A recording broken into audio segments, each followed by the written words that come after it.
গাড়ি থেকে নেমে ট্রাকে উঠে চালকের কলার চেপে ধরেছিলেন গম্ভীর। ভারতীয় কোচের গোপন কথা ফাঁস। মাঠে তার আবেগ বারবার দেখেছে ক্রিকেট দুনিয়া। ক্রিকেট জীবনে অনেকবার প্রতিপক্ষ ক্রিকেটারের সঙ্গে কথা কাটাকাটিতে জড়িয়েছেন গৌতম গম্ভীর। খেলা চালার পরে মেন্টর হিসেবেও সেই আগ্রাসন দেখা গিয়েছে। তবে মাঠের বাইরেও নাকি গম্ভীর একই রকম রাগে। একবার এক ট্রাক চালকের সঙ্গে মারামারি করতে গিয়েছিলেন তিনি। গম্ভীরের গোপন কথা ফাঁস করেছেন তার একসময় সতীর্থ আকাশ চোপড়া। ঘরোয়া ক্রিকেটে আকাশ ও গম্ভীর দুজনেই দিল্লির হয়ে খেলতেন। তখনই আকাশকে সেই গল্প বলেছিলেন গম্ভীর। একটি ভিডিওয়ে সেই কথা ফাঁস করেছেন আকাশ। তিনি বলেন, খুব তাড়াতাড়ি গম্ভীরের মাথা গরম হয়ে যেত। আমরা বুঝতে পারতাম না ও কোন কথায় রেগে যাবে। একবারও বলেছিল এক ট্রাক চালকের সঙ্গে মারামারি করেছে। ট্রাক চালক ওর গাড়ি অতিক্রম করায় গাড়ি দাঁড় করিয়ে ট্রাকে উঠে সেই চালকের জামার কলার চেপে ধরেছিল। আমরা অবাক হয়ে গিয়েছিলাম।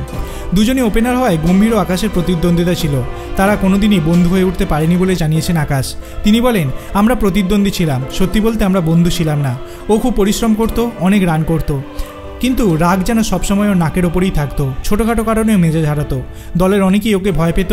ওর থেকে একটু দূরে দূরে চলতাম। সেই সময় দিল্লির ওপেনার হিসাবে অনেক ম্যাচ খেলেছেন গৌতম গম্ভীর ও আকাশ চোপড়া। তাদের জন্য বীরেন্দ্র সেহবাগের মতো ব্যাটার ওপেন করতে পারতেন না বলে জানিয়েছেন আকাশ। তিনি বলেন, আমাদের দল খুব ভালো ছিল, একটা জায়গার জন্য লড়াই চলতো।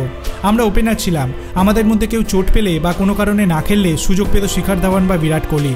এমনকি সেহবাগ ওপেন করতে পারতো না। ভারতীয় দলের হয়ে 10টি টেস্ট খেলেছেন আকাশ।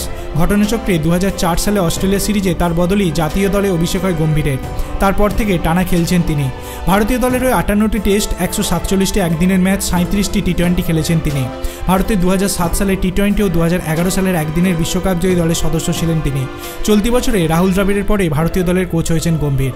আপনার কি মনে হয়, গম্ভীরের এই আগ্রাসনই কি ভারতীয় দলকে সাফল্যের উচ্চতায় পৌঁছে দিতে পারবে? আপনার অভিমত আপনি কমেন্ট সেকশনে জানাতে পারেন।